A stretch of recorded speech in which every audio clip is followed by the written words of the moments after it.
퇴근길 시사 프로그램의 완결판. 최영일의 YTN 뉴스 정면 승부.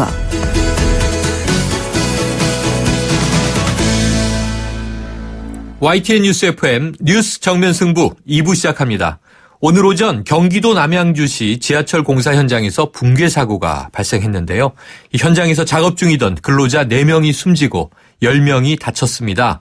이 안전관리 시스템에 문제는 없었는지 김동헌 재난안전원장 연결해서 이야기 나눠보겠습니다. 원장님 나와 계시죠? 네, 안녕하십니까. 네, 안녕하세요. 네. 자, 현장에 있던 목격자 얘기를 들어보니까요. 철근을 네네. 자르는 용단 작업 중에 가스가 폭발했다. 이런 이야기가 네네. 전해졌는데 이 폭발이 일어난 원인은 어떻게 보고 계십니까? 맞습니다. 그 사건 현장의 보도를 보면은 용단 작업을 위해서 이제 가스 호스를 당겨와서 불을 붙일 때 폭발했다고 하는 것과 네. 또 현장 근로자의 증언에 가스가 차 있었다 이런 증언을 보면은 네. 아마 가스가 차 있는데 불을 붙이다가 아하. 가스가 폭발한 것으로 추정해 볼 수 있습니다. 꼭 이 경우에 꼭 가스가 아니라도 예컨대 이제 기름에 의해서 유증기가 차 있었다든가 네. 또 먼지가 매우 많이 이렇게 분포되어 있다든가 하면은 이런 경우도 폭발이 날 수 있거든요. 네. 그래서 이런 경우 빨리 이런 폭발을 그 매개체들 이렇게 가스나 또는 이런 그 유증기나 이 먼지들 이거 빨리 소산시켜서 그 농도를 줄여야만 이런 피해를 막을 수 있다고 봅니다. 예. 네, 이 용단 작업 중에 그럼 연료로 쓰이는 네. 이 가스는 어떤 종류인가요? 그 용단 작업은 주로 이제 산소나 또 액화 석유가스 이런 걸 사용하는데 네.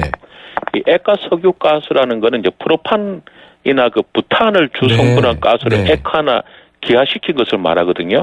그래서 얘네들은 사실 그 이런 용단 작업을 할 때는 그 용접 또는 용단 작업용 액화 석유가스 사용 시설의 그 시설 기술 감사 그 특례 기준이 있습니다. 그래서 네. 여기서 시설 기준이나 기술 기준, 검사 기준을 정하고 있거든요. 그래서 이런 부분들이 잘 그 제도적으로 돼 있기 때문에 이런 그 위험한 그 물질로 해서 제도 기반이 잘 이렇게 되어서 운영되고 있습니다. 네. 자, 처음에는 이게 매몰 사고로 알려졌었잖아요. 네네네. 그런데 나중에 이 폭파의 충격이 커서 구조물이 그렇죠. 무너졌다 이런 추정이 나왔는데 네네. 그럼 폭발 이후에 집안 붕괴가 일어나면서 인명 피해가 늘어난 건가요? 예. 처음에는 이제 폭발로 인해서 인명 피해가 발생했는데 그때 이 폭발로 인명 한 명이 이렇게 완전히 이렇게 날아간 이런 케이스가 되었었고요. 곧 바로 이제 그 폭발에 의한 구조물 붕괴로 매몰이 되어서 인명 피해가 커지게 된 겁니다. 이 폭발로 집안이 약해져서 2차 피해가 발생된 것으로 볼 수 있습니다. 네, 그럼 지금 공사 현장에서 지금 이런 사고처럼 이 가스 폭발의 위험이 있을 경우에요. 네네네. 이를 대비하기 위한 구조물 안전 관리에 좀 추가되는 항목들이 있지 않겠습니까? 어떤 준비가 필요한가요? 우선 지금 직접적인 이런 그 용단 작업에 대해서 이 건설업의 그 중대 재해로 이거 보고 있습니다. 이런 가연물 그 용단 사고에 대해서. 그래서 이 가연물 주변에 용단 작업 시에 특히 이제 철제류 용단 이럴 때 그 발생하는 그 용융물이라고 그래 불꽃 이게 팍팍팍 튀면서 낙하해서 이런 게 또 화재로 이어질 위험도 있습니다. 그래서 이런 사고를 방지하기 위해서는 사실 무엇보다도 이제 위험물에 있는 장소에서는 이런 화기 사용을 금해야 되고 어쨌거나 통풍이 잘 돼야 됩니다. 그래서 통풍이 충분하지 않은 장소에서 이렇게 용단 작업할 때는 작업 수칙을 철저하게 준수해야 된다고 또 보고요. 또 이런 용단 작업 시에 이 불꽃들이 비산을 막 이렇게 되는데 이걸 비산 방지 조치를 꼭 설치해서 혹시 모를 사고를 막는데 최선을 다하는 게 필요합니다. 이 비산 방지 조치를 하지 않아서 이런 유사한 사고가 나는 경우가 사실 많이 있거든요. 그래서 안타까운 일이 많은데 그런 부분을 좀 고려하면 좋겠습니다. 네, 가장 안타까운 게 바로 인명 피해인데요. 그러죠. 이 현재 상황 현장 근로자 2명이 또 중태에 빠져 있다고 해서 자, 그렇다면 이 사망자가 더 늘어날 가능성이 있는 거 아닌가요?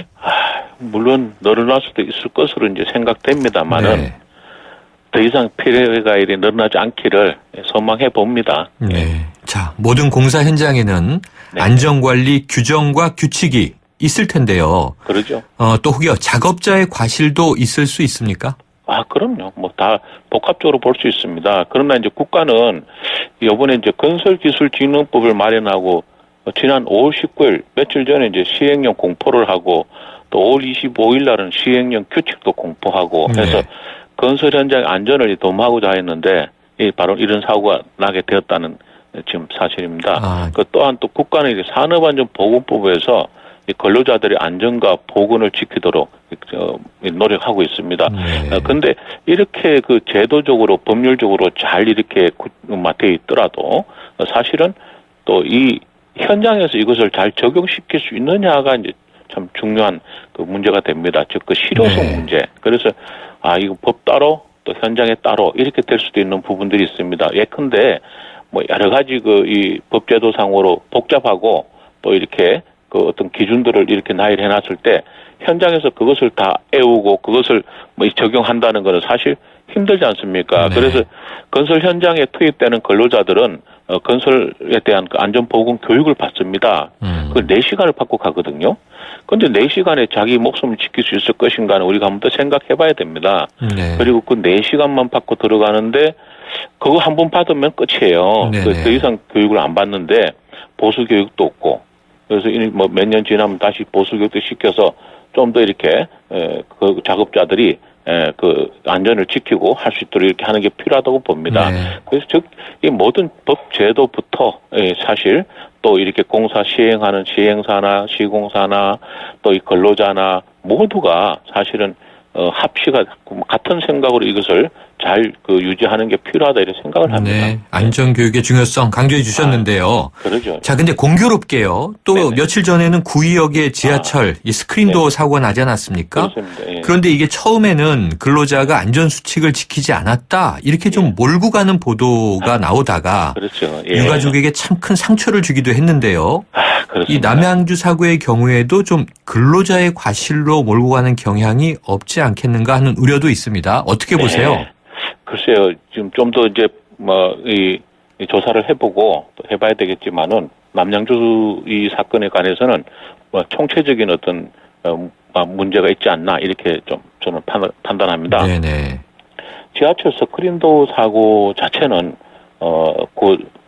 근로자 안전 수칙 가지고 이렇게 얘기할 수 있는 부분 뭐 그것만 가지고 볼 수 있는 게 아니거든요. 그 시스템 전체적으로 뭐 이 도화의 문제나 또 그 이 안전 작업하는 여러 가지 그 상황을 놓고 봤을 때 과연 이 안전한 것인가라고 누가 그걸 담보를 할 수 있습니까? 복합적인 걸 볼 수 있습니다. 그것도 모든 사건들이 그래요. 이 뭐 한두 가지 딱 어떤 문제점으로 해서 큰 일들이 생기는 거 아닙니다. 여러 가지 복합적인 게 생겨가지고 그런 게 모여서 한목에 터져버리니까 이런 일들이 생기는 거죠. 그래서 그런 일이 터지지 않도록 사전에 하나 둘 이렇게 참 잘 그런 징조가 있을 때마다 해결해 나가면은 큰일이 생기지 않는다고 볼 수 있습니다. 그게 이제 우리 말하는 그 하이니 법칙인데 그런 부분을 잘 응용해서 생활에 또 현장에 이 안전이 늘 지키도록 하는 게 꼭 필요하다고 생각합니다. 네, 자 끝으로요. 지금 남양주 사고는 이제 오늘 벌어진 일이고 조사 중이니까 이 구의역 지하철 스크린도어 사고 가장 큰 책임은 누구에게 있다 이렇게 보세요? 전체적으로 누군가 한 사람한테 책임을 지운다고 하는 거는 저는 그런 거는 불합리하다고 봅니다. 우리 사회 전반적으로 다 책임을 져야 되지 않느냐 이렇게 봅니다. 우리가 늘 이렇게 얘기할 때 어떤 우리 독일의 사회과학자가 또 그런 말씀하셨는데 위험은 민주적이다. 그러니까 위험이나 안전이 우리 한두 사람한테 치중되어 있는 거 아니거든요. 나도 위험해질 수 있고 나도 또 이런 사고를 당할 수 있다는 이런 입장을 놓고 봤을 때 알겠습니다. 사실 전체적으로 사회 전반적으로 이런 것을 고민을 하고 어떤 그런 풀어나갈 수 있는 그런 제도적인 게 필요하다 생각합니다. 꼭 이렇게 한두 사람한테 이렇게 책임을 전가시키는 거 그거는 바람직하지 않다고 봅니다. 네, 원장님. 오늘 말씀 고맙습니다. 네, 감사합니다. 지금까지 김동헌 재난안전원장이었습니다.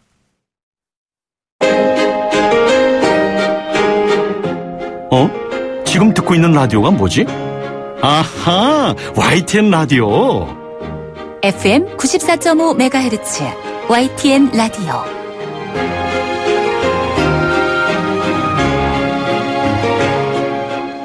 네, 이번에는 국제 뉴스룸 연결해서 국제 소식 알아봅니다. YTN 국제부 우장균 기자 연결하겠습니다.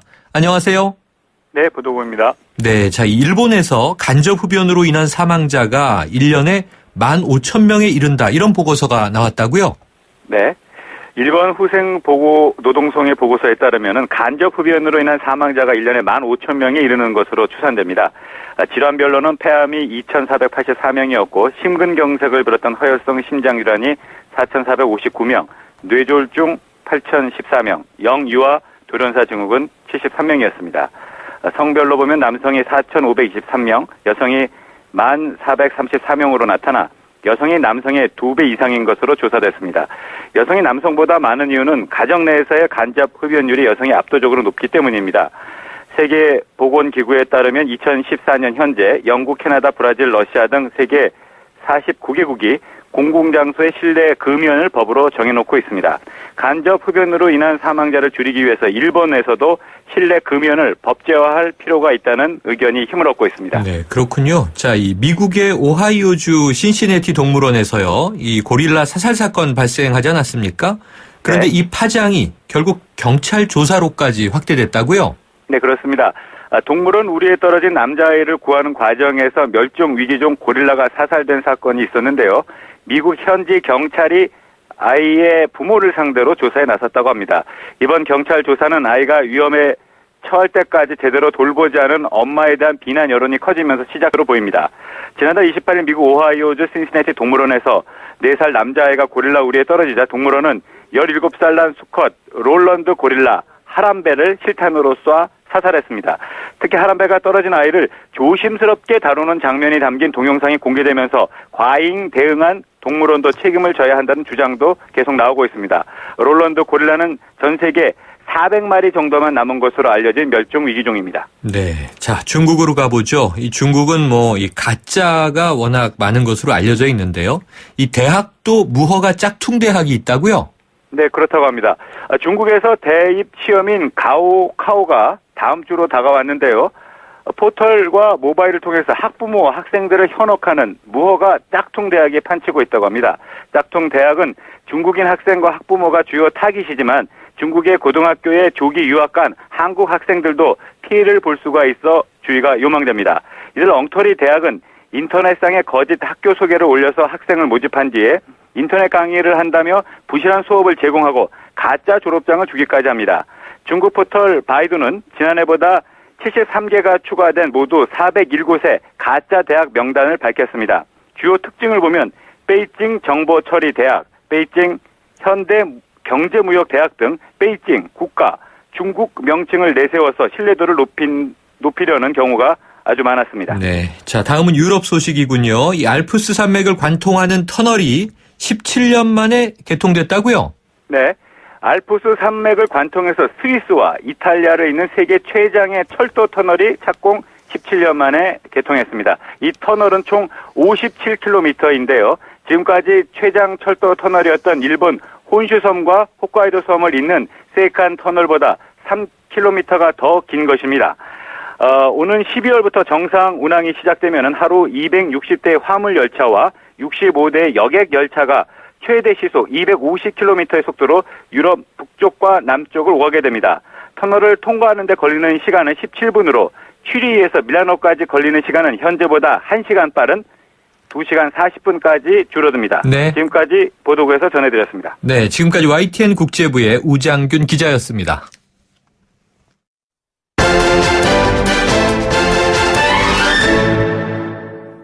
네, 이 일본군 위안부 지원재단 설립을 위한 준비위원회가 어제 공식 출범했죠.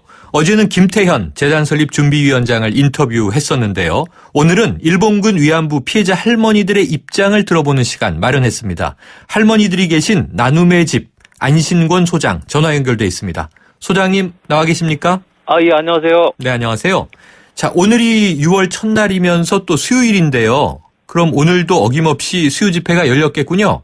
네, 그 서울 종로구 종학동 그 주한 일본 대사관 앞에서 1233차 정기 수요 시위가 진행되었습니다.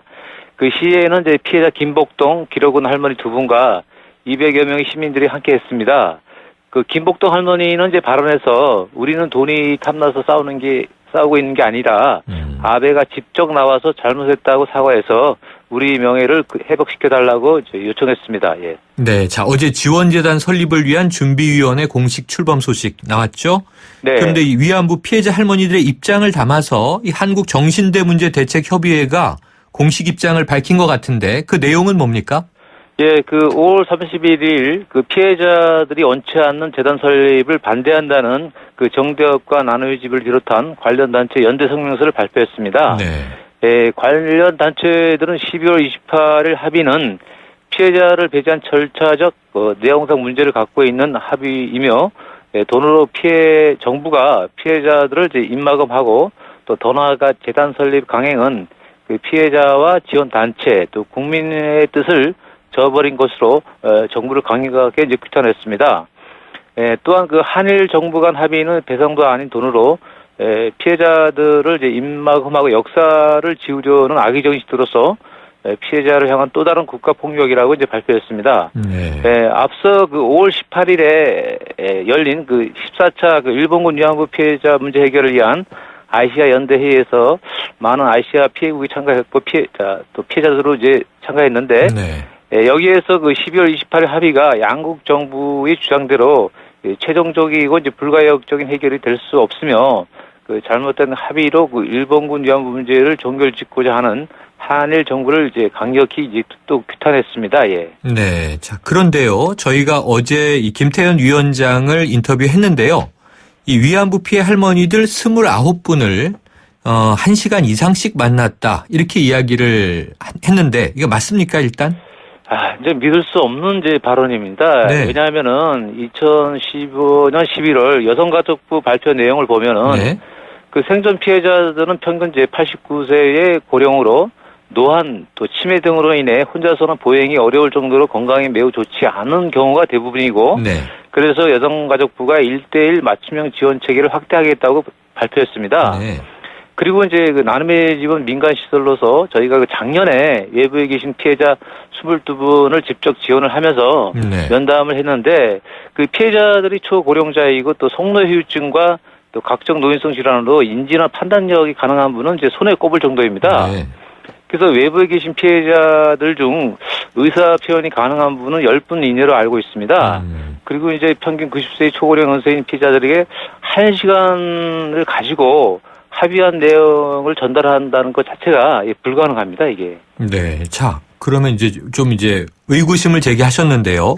어쨌든 어제 내용은 재단 설립 준비위에서 만난 이 29분, 개별 기거를 하시는 분 중에 26분가량이 재단 설립을 빨리 해달라고 요구했다. 자, 그러면 할머니들과 같이 계시잖아요, 소장님? 네네. 할머니들 의견이 대체로 이렇게 나오는 게 맞습니까? 아니요, 이 숫자도 잘못됐습니다. 왜냐면은, 네. 1993년부터 지금까지 한국 정부의 그 피해자 접수를 한 분이 238명입니다. 네. 그리고 지금 생존자가 42명이거든요. 네. 그 생존자 42명을 보면은 나눔의 집에 11명, 네. 정대협에 3명, 네. 일본에 1분, 중국에 1분, 네. 그 나머지 26명이거든요, 외부에 계신 분이. 네. 네. 그리고 26분 중에서 의사 가능한 분이 10명이고, 네. 16명은 병원에 요양원에 있습니다. 네. 그래서 29명이라는 숫자도 잘못되었고요. 또 20명이 긍정적으로 말씀했다는 것도 불가능한 숫자이고, 또 재단 설립을 빨리 해달라는 의견도 맞지 않습니다. 왜냐하면은 합의한 이후에 2016년 1월 13일 그 할머니들이 공개적으로 무효화를 선언했거든요. 네. 예. 그러면은 또 어제 나온 이야기 중에 29분 중에 약 20분 정도가 지난 연말 한일 간 일본군 위안부 피해자 합의안에 긍정적이다. 이렇게 김태현 위원장 얘기했는데 예. 여기도 좀 문제 제기를 하시는 입장인가요? 그렇죠. 왜냐하면 분명하게 지금 이용수 할머니나 이육선 할머니 활동을 많이 하는 할머니들, 또 그다음에 김복동, 기록은 할머니들, 공개적으로 이거는 우리와 상의도 없이 네. 또 우리가 원하는 공식 사죄와 법적 배상이 아니기 때문에 더 나아가서 우리는 돈이 문제가 아니기 때문에 네. 이거를 인정할 수 없다. 그래서 합의안을 인정할 수 없고 더 나아가서 무효화를 선언했거든요. 네. 그런 분들이 대부분인데 이걸 20명 정도가 긍정적으로 얘기했다는 것 자체가 네. 어불성설입니다. 예. 자, 그리고요. 이 재단 설립금 10억엔 일본 정부가 출연하는 거죠. 네. 이 성격에 대해서도 어제 오늘 조금씩 이야기가 변화되고 있는데 어제 처음에 그 준비위원회 기자회견에서는 치유금이다. 배상금은 아니다. 이렇게 얘기를 했다가 이 저희와 저녁에 인터뷰할 때는 치유금이냐 배상금이냐 지금 규정하기 어렵고 이 준비위와 재단에서 이 돈의 성격을 규정해 나가겠다. 이렇게 얘기를 했는데 또 오늘 오전에 이 보도를 보니까요. 일본 정부가 이 국가의 전쟁 범죄를 인정한 것이다라고 이게 단언을 했더라고요. 그러면은 또 배상을 해야 되는 거잖아요, 사실은. 그렇죠. 예. 네, 그럼 어떻게 지금 진행되는 걸로 보세요, 이 돈의 성격? 그러니까 이제 그 할머니들은 이제 피해 당사자로서 가해국 일본 정부의 법적 배상금을 요구하는 겁니다. 네. 그래서 이제 배상금은 일본이 법적인 책임을 인정했다고 보는 건데, 지금은 이제 그 법적 책임을 안 지고 그 위로금을 주겠다는 건데, 위로금이라는 것은 이제 일본 정부 법적으로 책임을 이제 지지 않겠다. 네. 그걸 보면은 이제 그 합의한 이후에 일본 정부 내에서 아베 총리가 피해자들을 가리켜 강제성이 없다라든가 일본 참의원 육선 참의원이 뭐 이분들은 뭐 내춘부다 이런 망언과 망발을 했잖아요, 그죠?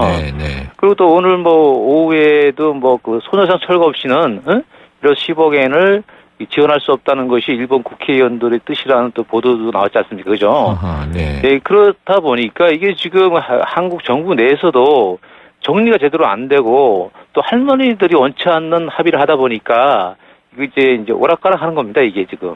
네, 지금 어쨌든 일정상 보면요. 6월 말 7월 초에는 재단이 설립된다라고 이제 나와 있는데. 네. 그렇다면 지금 소장님이나 혹시 피해 할머니들 입장에서는 지금 이 돈의 성격이 아까 위로금이라고도 하셨고 뭐 치유금 얘기도 나왔고 배상금 얘기도 나왔고 어떻게 보시는 입장이세요? 그러니까 이게 지금 할머니들은 뭐 이 합의안 자체를 인정하지 않기 때문에 네. 다시 말하면 지금 입장에서는 재단 설립 자체를 반대하는 겁니다. 네. 이런 입장에서 이 정부가 이걸 가지고 그 할머니들 의견을 무시하고 네. 재단 설립을 강행하는 것은 이 할머니들이 어떤 그 헌법에 보장된 어떤 기본권을 침해하는 거고 네. 또 할머니의 명예를 실추시키는 거거든요. 우리가 뭐 솔직히 지금 할머니를 위해서 이러한 그 재단도 만든다고 얘기하는데 네. 그 피해자가 원치 않는 것을 하는 것 자체가 어떻게 할머니가 원하는 거라고 이렇게 강조할 네. 수 있는지 나는 의문이 들고요. 네. 그다음에 어떤 이 부분은 인권의 문제이기 때문에 생존자 한 명이 다 대표성이 있거든요. 그래서 이런 그 중대한 인권 문제 또 개인의 네. 청권 문제를 정부가 좌지우지한다는 것 자체가 또 다른 국가 폭력입니다, 이건. 자, 입장이 평행선인데요. 짧게 여쭤볼게요. 어제 정대협이나 나눔의 집과도 소통해야 되지 않겠습니까? 했더니 그래야 한다. 그럴 것이다. 이렇게 얘기했는데 네. 그동안 그럼 재단 설립 준비위 쪽하고 어떤 뭐 소통이나 협의 혹은 뭐 교감이 있었습니까? 그런 건 없었어요. 네. 없었고 이제 5월 말까지 이제 그 여가부하고 외교부 직원이 방문한다고 그래서 네네. 저희가 그 투명하고 민주적인 절차를 마련해야 되겠다. 네. 그 얘기는 이제 피해자 또 가족, 유족 또 네. 제3의 기자 변호사들이 입회하에 공개적인 자리를 만들어서 설명을 하는 것이 바람직하다. 그리고 이제 피해자들 의견을 네. 들어보는 게 좋겠다. 이런 의견을 전달했습니다. 알겠습니다. 근데 방문은 하지 않았습니다. 네. 예. 앞으로 지켜봐야 되겠네요. 오늘 말씀 고맙습니다. 예, 감사합니다. 지금까지 나눔의 집 안신권 소장이었습니다. 아유, 세 단계 종이 또 걸렸어? 정말 대본 하나 하려다가 미치겠네. 내가 진작 현대오피스로 바꾸라니까. 오늘 다 날 셀 거야. 이제 스트레스 받지 마세요. 사무기기 전문기업 현대오피스가 책임지겠습니다. 사무기기의 올바른 기준. 현대오피스. 연일 계속되는 황사로 기분까지 답답한 경우가 발생하고 있습니다. 솔의 눈을 항상 준비하시기 바랍니다. 시원한 솔싹 추출물이 입안에 솔솔 솔바람을 불게 합니다. 이상 머리까지 시원해지는 느낌 솔의 눈이었습니다. 솔의 눈. 여보세요? 대리운전이죠? 저 배우 박소연인데 소문 듣고 전화했어요. 2588 기사님 빨리 보내주세요. 좌우로 정렬 2588 좌우가 같네 좌우가 같아 2588 대리 부르셨죠? 어머 기사님 세상에 이런 일이 2588 네, 2부는 여기까지입니다. 7시 뉴스 듣고 3부로 돌아오겠습니다.